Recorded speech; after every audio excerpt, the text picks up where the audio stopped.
Alrighty, good morning. It's another week, and we're gonna kick things off. So we delivered the bar last week. Yeah, let me show you a couple pictures real quick of the bar that we delivered back in its final home.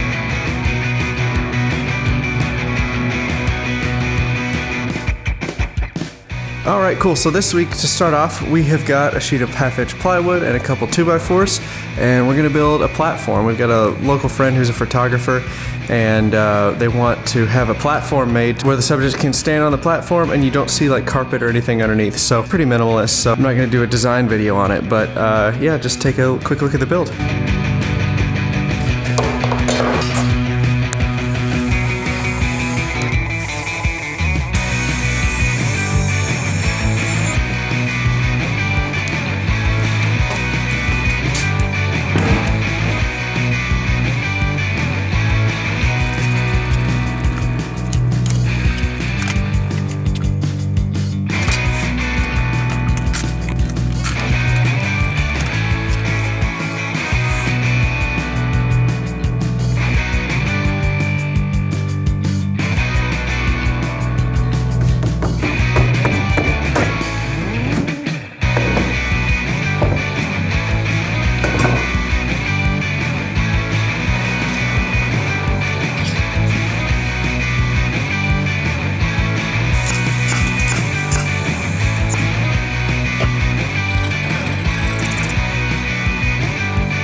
Alright, so today we are going to start on building our new set of bedroom furniture.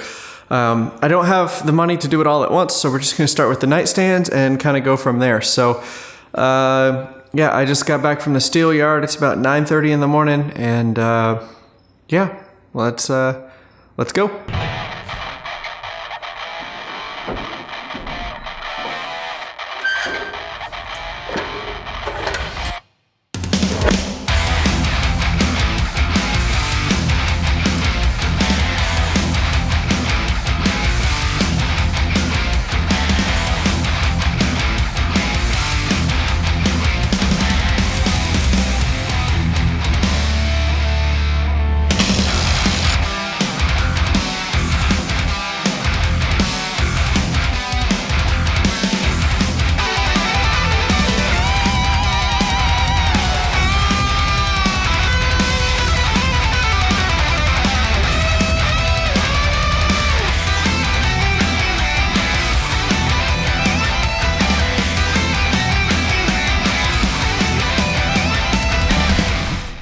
Now I know a lot of you are thinking, "Oh, Davis, that's metalworking. That's not woodworking. Why your channel's called Woodworking? You're not following the rules." I want you to broaden your horizons. Okay? I understand. It's going to be hard, but I think we can do it. It's going to be fine. I want you to broaden your horizons.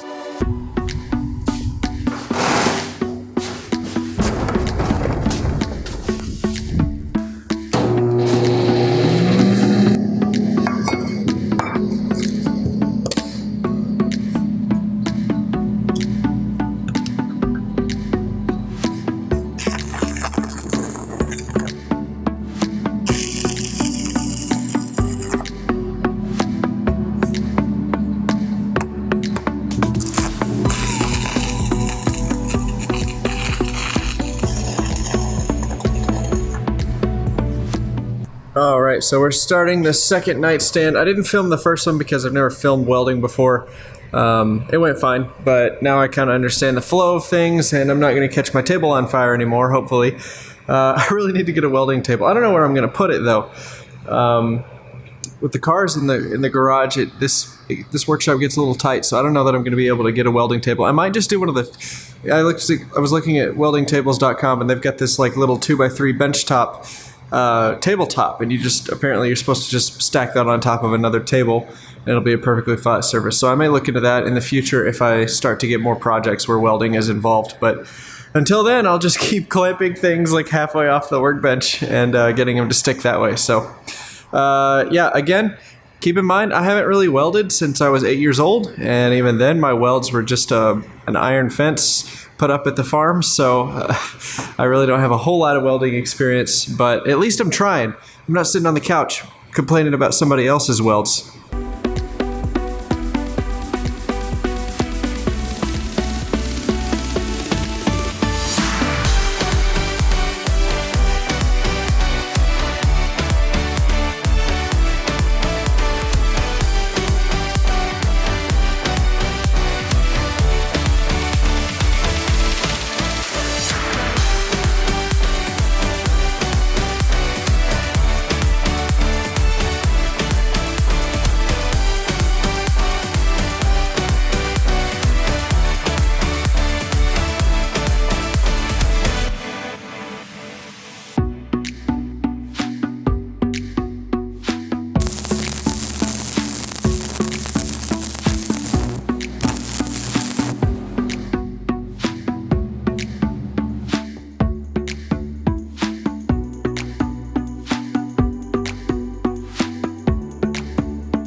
My dad gave me this welder.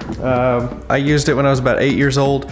We built a huge fence on the farm, and it was really cool. And my dad just gave it to me. He was going to sell it to me, but I think I kind of pulled on his heartstrings a little bit, and he gave it to me. But yeah, if you don't have a welder or something like that, or a tool, or even know how to do that, there are 1,000 different places and ways that you can find the tools that you need. You don't need to go, well, first of all, there's YouTube. There's a huge bank of videos. Everybody can show you how to weld.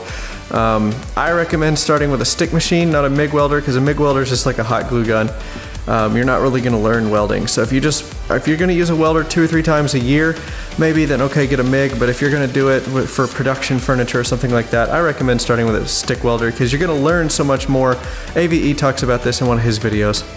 But you're going to learn so much more about welding and about shielding gas and all of that kind of thing with stick welding that you're not really going to learn with an entry-level MIG. So I recommend with a stick welder. Places to get one, if you just want to try a cheap one, or maybe you just want to try a welding project with a buddy and you don't have a friend, go to church, go to the country club, go to wherever old people hang out, because there's some dude's grandpa there whose grandson doesn't want to build anything and he thinks his son's a loser, and so but he's got all this wealth of knowledge and he has no one to give it to.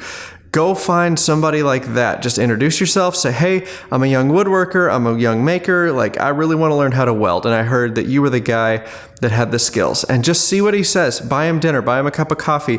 Play around a golf caddy for him. I don't know. Go to his Bible study. Whatever it takes to get a relationship started with that guy, learn it, because that's what these guys want to do. They spend years with this craft. They've built everything they want to build. They don't want to make any more money. They just want to teach somebody. Just don't sit there and just say, oh, I don't have the money for a welder. I don't know how, or YouTube is hard. Just go find somebody. I guarantee you there's somebody in just about every town that knows how to weld that is looking for someone to teach. And they'll probably give you a ton of free tools. Old guys that don't have any use for anything anymore, or something that's covered in dust or rust, they'll just say, oh yeah, well, you can take that if it's going to go to, I can't tell you how many times I've been to a garage sale or a flea market where the tools are for sale for $3 because no one knows how to use them and no one ever taught them how to work with them. So there's definitely tools out there for cheap or free. And as soon as you get your first project that you use that tool, it's paid for itself. You don't need to have the world's greatest dad like I do to get free tools and stuff. So yeah, that's not an excuse. I'm using 1/8 inch 7018. I wanted to use some smaller ones, but this is the smallest I've got. So it's 1/8 inch 7018. I don't know if you can see that.